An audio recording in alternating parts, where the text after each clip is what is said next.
All right, peace, black family. So, by the title, you can tell this video is about interracial dating, black feminists, black women in interracial relationships. So, earlier this week, I ended up going to a friend of mine, baby shower, and there was an interracial couple there. The female was black, the man was white. Um, Everyone else there was black. So, all of a sudden, maybe 2 hours into the baby shower, the white gentleman had to leave. He had an emergency, right? And he had to go. Now, mind you, everybody there was black. So, the black female, ended up staying around as her white counterpart left because he had an emergency. And somehow, some way, she ended up at my table, right? At my table that I was at, and the conversation came about. Interracial dating. I did not bring the conversation up. The conversation just ended up falling on the table.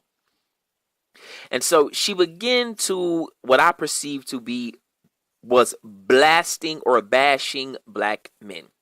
And if there's one thing I hate, if you want to date outside your race, right? That's cool. You want to coon, you want to mess with your genetics, you want to, bring a biracial child in a racist, overcharged world, then that's it. Okay? Because I always say this. People who interracially date or interracial breed are the most selfish people on the planet because they're not thinking about the child that they're bringing into the world.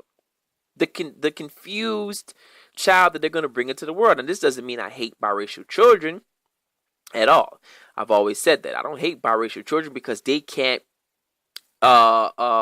wield the circumstances in which they were born. They have no control over that. They're just the byproduct of their parents' selfish behavior. Ooh, I like this white woman. I like this white guy. I want a child with curly, good hair. I want to be in a relationship with a white man and, whatever the case may be. And they're not thinking about that child that they're going to bring into the world with a white parent and a black mother, which we all know racism is well alive. So they're not thinking about that child. They're just thinking about themselves. So anyway, if you want to swirl and you want to interracial date, fine. That's your business. Mess with your genetics, mess with your family, mess with your stability. Do that. If you want to do that, that's your business. I'm not hating on you. I don't approve of it. I don't like it. I don't want it around me because it's infectious.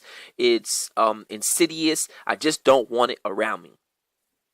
But if you're going to do so, do not take it upon yourself to bash the opposite sex within your race, meaning black women. If you're going to date white men, don't sit around and bash black men as if they're the reason why you're dating white men.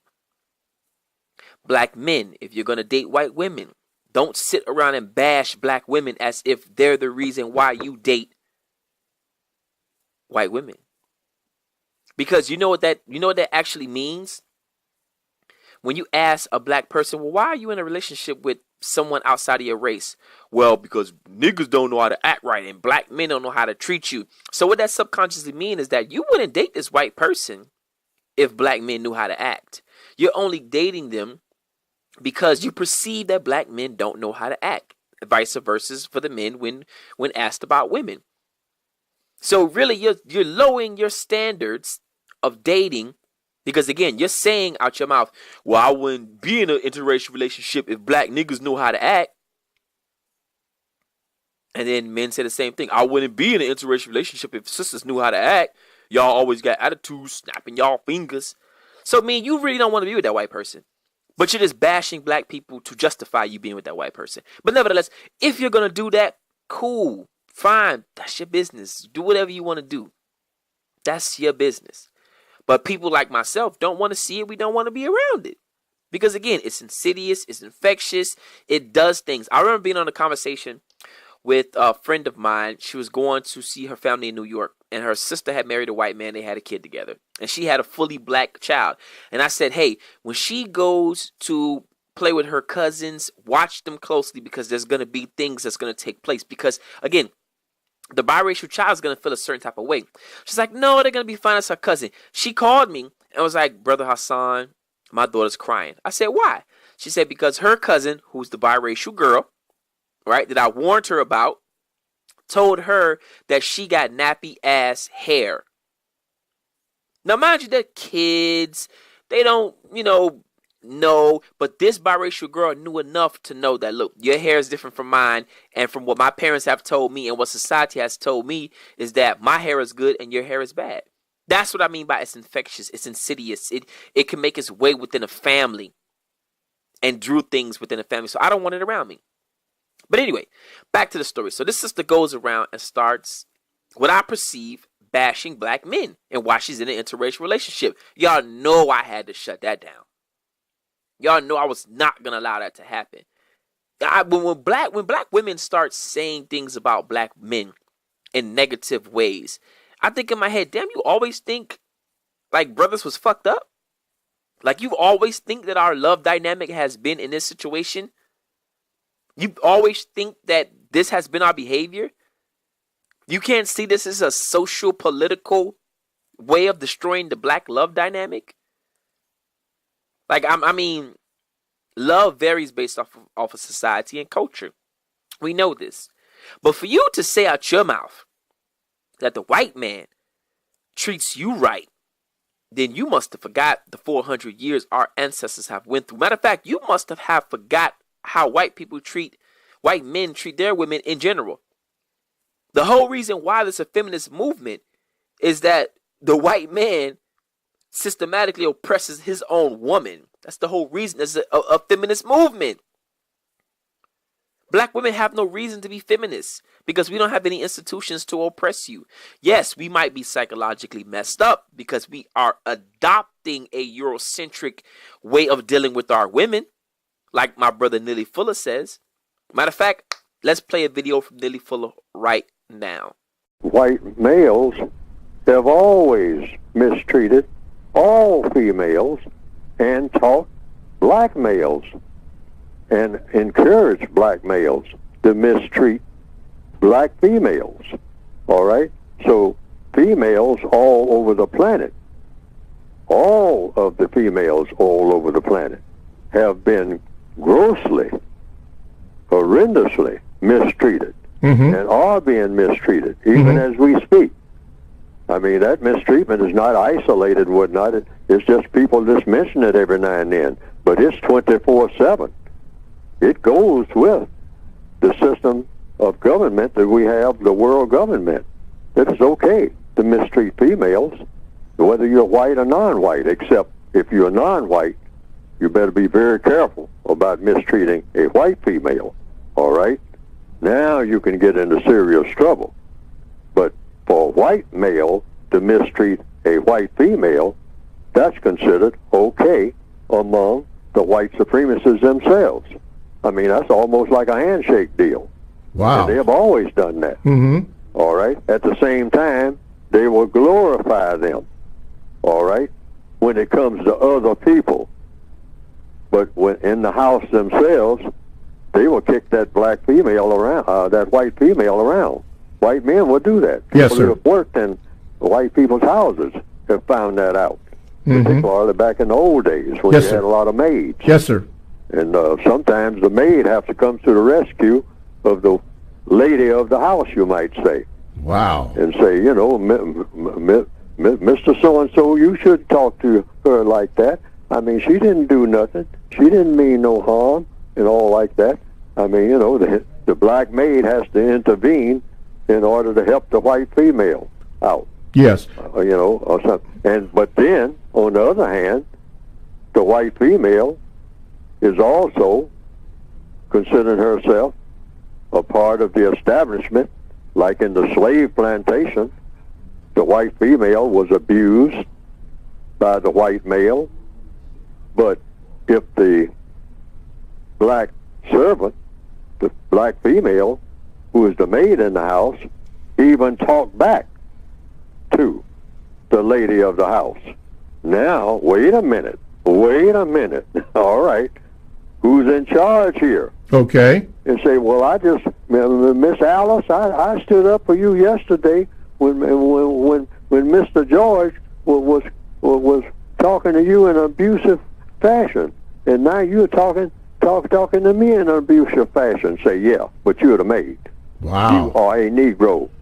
You are a subordinate. Yes. You have nothing to do with the royal families arguments. Yes. Don't get it mixed up, Hattie. Mm. All right? Don't get it mixed up. You are still a subordinate in our house. I mean, hey, it's one thing.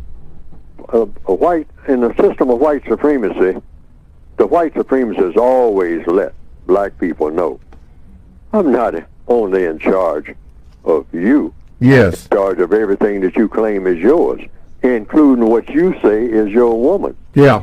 Negro boy. Mm. You say you got a wife, you ain't got nothing except what I say you have. Mm. You don't have a wife, you don't have children, you don't have anything. Why? Because I got you. Wow. All right? Yeah. And don't you ever forget it. I can have your wife in bed with me anytime I want to, and your daughters by your wife. Mm. And you know it, and I know it, but you turn a blind eye to it because you know you better. Yeah. All right? And that's always been. And that's true in 2017 all over the world. Yes, sir. So yeah, like my brother Neely Fuller says, we're only adopting what we've seen Europeans do. And we're perpetrating that or projecting that on top of our women. I've always said this. Black men before colonization and slavery did not treat their women like this, and our women did not treat us like this. We have to get back to our African selves. You go to Africa, majority of the families are two-parent households. Caribbean, two-parent households. Come to America, black people can't stay in love for shit. That's a social, political statement telling you that black love is a weapon to the social status of white people here in America. Means they have to destroy and control how and what you love. Your VIPs, your values, interests, and principles as a people. There's no coincidence that 60%, or I think it was 57% last time I checked, but maybe 57% of black households are single parent households here in America. That's no coincidence. And that those numbers are going up. There's no coincidence. You think that black people in America just don't know how to love? That black people in America are just, they want to be baby daddies and baby mamas? We got to understand what culture is.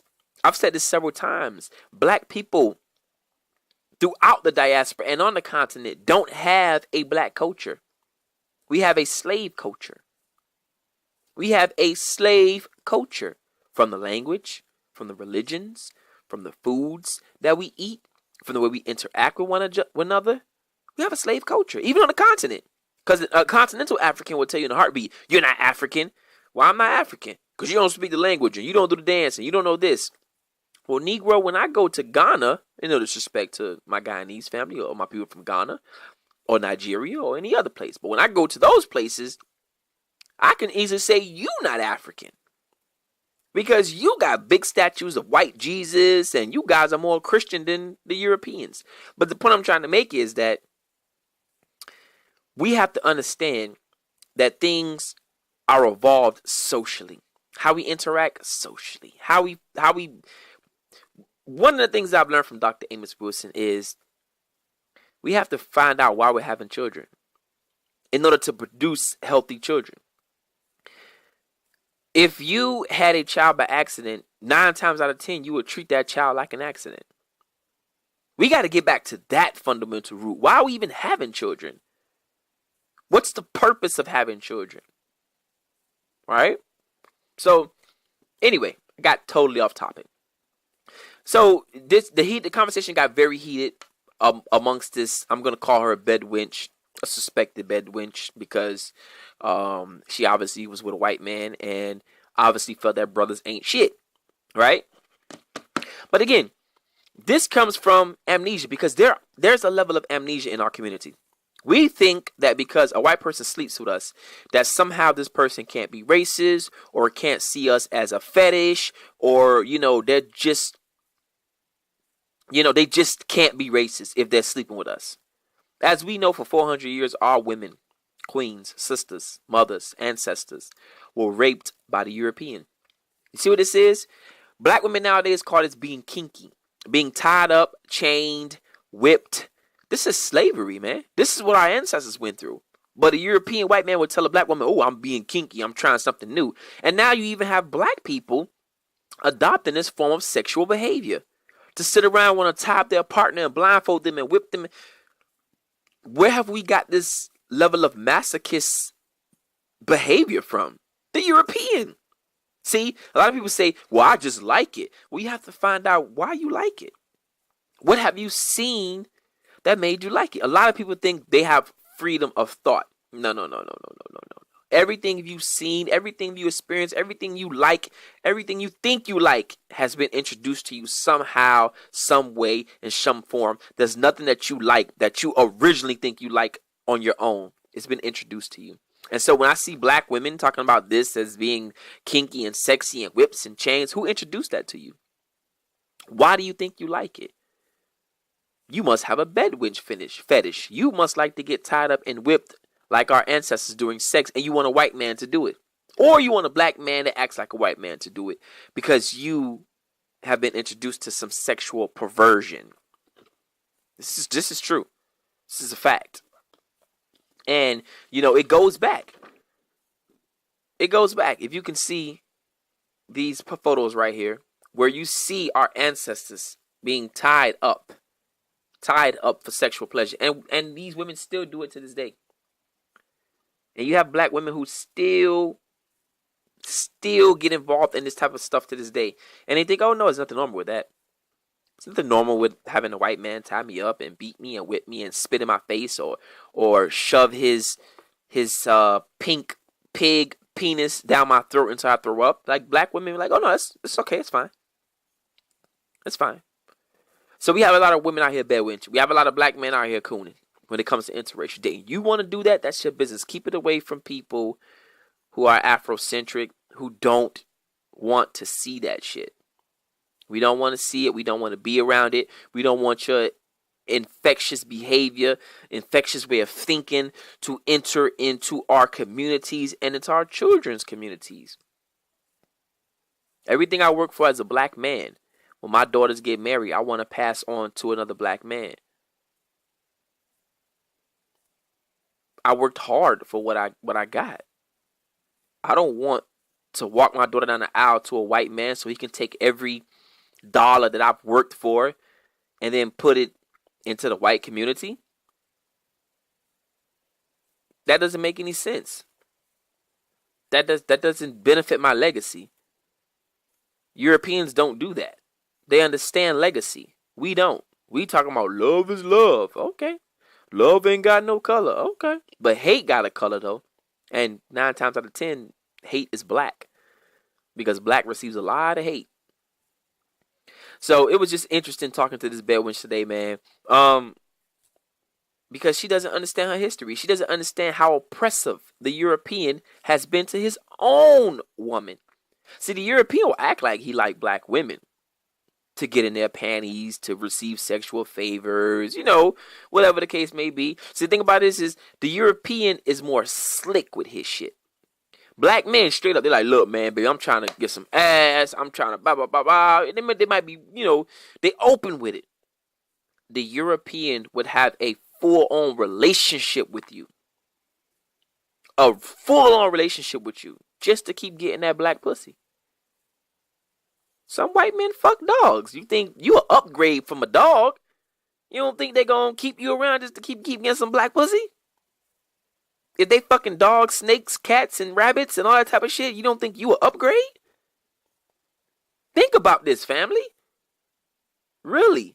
Because statistics say that the highest people in America who buy prostitutes are white men. And you know who they usually buy? Number 1, Russian escorts. Number 2, black women. This is statistics. Either they're hiring Russian escorts or black women. Because what happens after 400 years of being able to have sex with black women all you want, or even black children? It doesn't go away. It doesn't go away. Why do you think white people are always in different countries taking advantage of you always hear these stories of missionaries who come to Haiti and Africa, and then all of a sudden 50 kids were molested. This type of stuff doesn't go away, family. I need you to understand that. So when you got bed wenches like the girl I was talking to at the baby shower, in my head telling me he can't be racist, he can't be racist, he can't be racist, cause he with you, because he put his penis in you, he can't be racist. That's your logic. That's what you think. I guess the slave masters wasn't racist either. They weren't. The 400 years that they raped black women and then beat black boys and black men, I guess they weren't racist. I guess, by her logic. We got to understand that, man. These type of behaviors don't go away. We still dealing with the same people. So now, instead of raping you, they finesse you out of some pussy. Sometimes they even marry you. Sometimes, listen, these people would rape our ancestors and then put their biracial children to work. In the house, though. Not outside, because the sun... sometime when it was too light, the sun messed them up. But you think they give a fuck? Excuse my language. You really do? You really do. I'm going to show you how they've treated their women throughout history. Take a look at this video right here.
One moment, Senator Boswell. I want to address those of you who think that women will not, cannot, and should not succeed.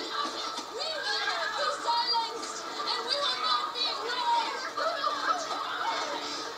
It was we the people, not we the white male citizens, but we the whole people who formed this union. The time has come to give women the right to vote. But again, we're too naive to understand that. Europeans innately hate women, especially black women. I've shown you how they like to mistreat black women during sex. Innately. They hate. This is where the term horny comes from, if you don't know that. The term horny comes from the idea of women arousing white men, right? Horny as in devil. Remember, the devil has horns.